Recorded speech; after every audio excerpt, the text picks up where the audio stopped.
God won't lead into the Canaan, how He will appear to us? No need to appear like a cloud of fire, pillar of fire. అందుకంటే శ్రేష్టమైనది ఇప్పుడు వాక్యం. ఆది యందు వాక్యం ఉండెను, వాక్య దేవునితో ఉండెను, వాక్యమే దేవుడై ఉండెను.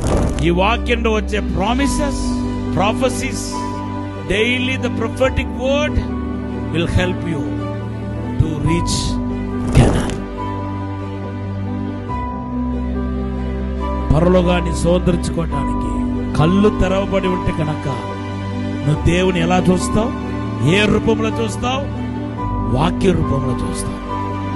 If your spiritual eyes will open, you can see God. వాక్య రూపంలో చూస్తావు. ప్రతిరోజు ఈ వాక్యం ఎక్కడ ఉంటుంది? నీ దగ్గర ఉంటుంది, నీ హృదయంలో ఉంటుంది, నీ కళ్ళలో ఉంటుంది. ఎక్కడ ఉంటుంది వాక్యం? నీ హృదయంలోనే ఉంటుంది. కీర్తనకారులు అంటున్నారు, కీర్తన 39:2